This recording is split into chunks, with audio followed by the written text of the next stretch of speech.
O silêncio nem sempre anuncia paz.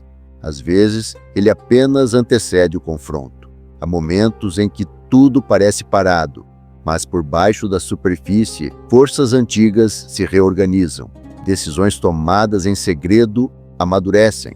Escolhas repetidas constroem altares invisíveis. E chega um ponto em que o céu já não responde do mesmo jeito. Israel vivia esse tempo. O povo ainda caminhava pelas mesmas estradas, ainda falava a mesma língua, ainda se lembrava das histórias antigas. Mas algo havia mudado. A fidelidade havia sido diluída. A verdade já não era absoluta. O coração da nação estava dividido, repartido entre o que sempre foi e o que parecia mais conveniente agora. Altares surgiam em colinas, em vales, em lugares onde antes apenas o vento passava. Alguns eram discretos, outros imponentes.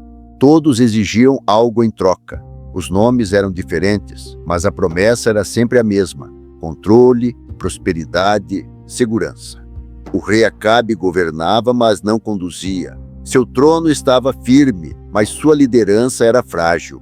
E ao seu lado estava Jezabel, cuja presença não apenas introduziu novos deuses, mas transformou a idolatria em política de Estado. Profetas foram perseguidos. Vozes foram eliminadas. A verdade passou a ser vista como ameaça. O povo observava tudo acontecer. Não concordava plenamente. Não discordava abertamente. Apenas seguia vivendo. A neutralidade se tornou o abrigo de muitos. E o silêncio, a linguagem mais comum. Foi nesse cenário que Elias surgiu. Não houve anúncio, não houve preparação. Ele simplesmente apareceu diante do rei com uma palavra curta, direta, impossível de ignorar. Não choveria, não cairia orvalho, não haveria colheita, não por dias, não por semanas, mas até que outra palavra fosse dita. E então Elias se foi. O céu respondeu imediatamente. O primeiro dia sem chuva foi ignorado. O segundo foi explicado. O terceiro foi relativizado. Mas quando as semanas se acumularam, o peso da ausência começou a ser sentido. O solo endureceu, os rebanhos enfraqueceram, as cisternas diminuíram. O tempo passou. Meses avançaram como passos lentos sobre uma terra ferida. O verde desapareceu. As folhas caíram antes da hora. O vento levantava poeira onde antes havia vida. Os altares de Baal continuavam recebendo sacrifícios. Os sacerdotes clamavam, cantavam, dançavam, faziam promessas vazias ao céu fechado. Nada mudava. Enquanto isso, Elias não estava em palácios nem em praças. Ele foi escondido, primeiro junto a um ribeiro, onde corvos levavam alimento, como se até a criação reconhecesse a autoridade daquela palavra. Depois, em uma terra estrangeira, na casa de uma viúva, que nada tinha além do suficiente para sobreviver mais um dia. O milagre ali era silencioso, diário, discreto. Farinha que não acabava, azeite que permanecia. Mas Israel não via isso. Israel só via a seca. Com o passar do tempo, a fome começou a falar mais alto do que a tradição. O desespero começou a questionar os deuses que antes pareciam fortes. O rei passou a procurar culpados. Jezabel intensificou a perseguição. Profetas eram caçados como animais, até que Elias voltou. Seu retorno não foi discreto, não foi negociado, foi um choque. Ele apareceu diante de Acabe como alguém que não devia nada.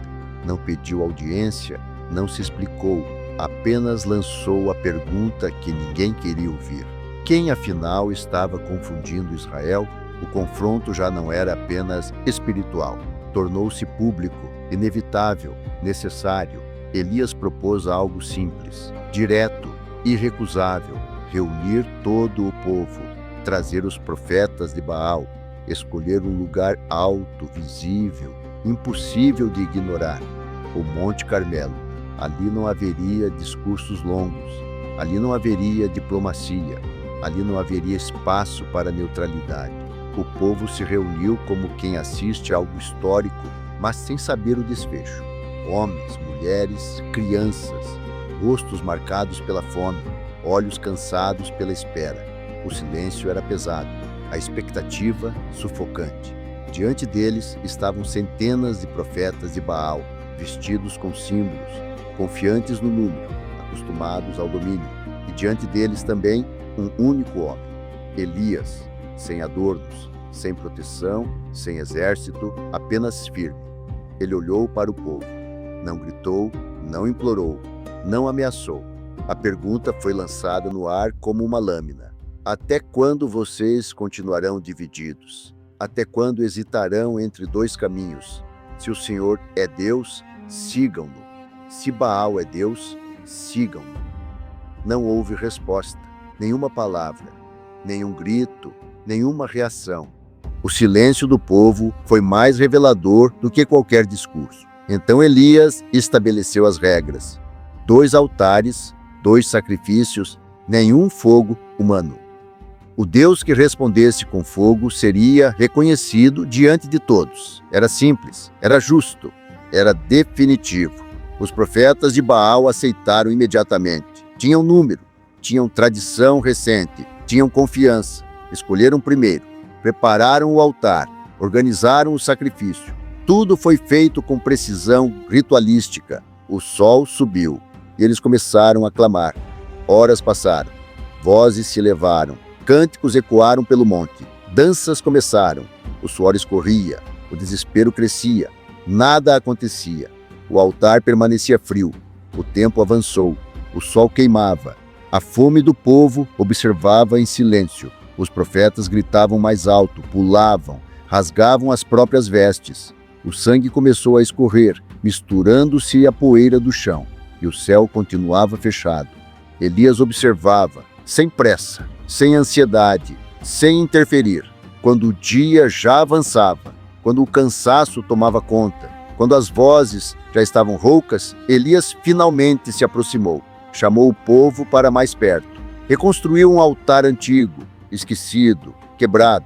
Usou 12 pedras, lembrando algo que Israel havia tentado esquecer. Preparou o sacrifício com cuidado. Organizou a lenha. Fez algo inesperado. Mandou trazer água. Não uma vez, nem 2, mas repetidas vezes. A lenha ficou encharcada. O sacrifício ficou molhado. A vala ao redor do altar se encheu. Nada ali favorecia o fogo. E então Elias levantou a voz. Não em desespero, não em exibição, mas com autoridade tranquila. E naquele momento, tudo o que viria depois começou a se mover. Elias desceu do Monte Carmelo, enquanto a chuva ainda caía com força sobre a terra ressecada. O povo comemorava a água, mas poucos compreendiam o que realmente havia acontecido ali. A chuva era apenas o sinal visível. O verdadeiro marco havia sido o fogo. O céu havia respondido, mas a história não termina no momento da vitória, porque há batalhas que começam exatamente depois do aplauso. Quando Jezabel soube do que havia ocorrido no Carmelo, não houve temor em seu coração, não houve arrependimento, houve ódio. O mesmo sistema que sustentava falsos deuses agora sustentava uma ameaça direta. Elias, o homem do fogo, passou a ser caçado como inimigo do trono, e então aconteceu algo que poucos esperavam. O profeta que enfrentou reis fugiu.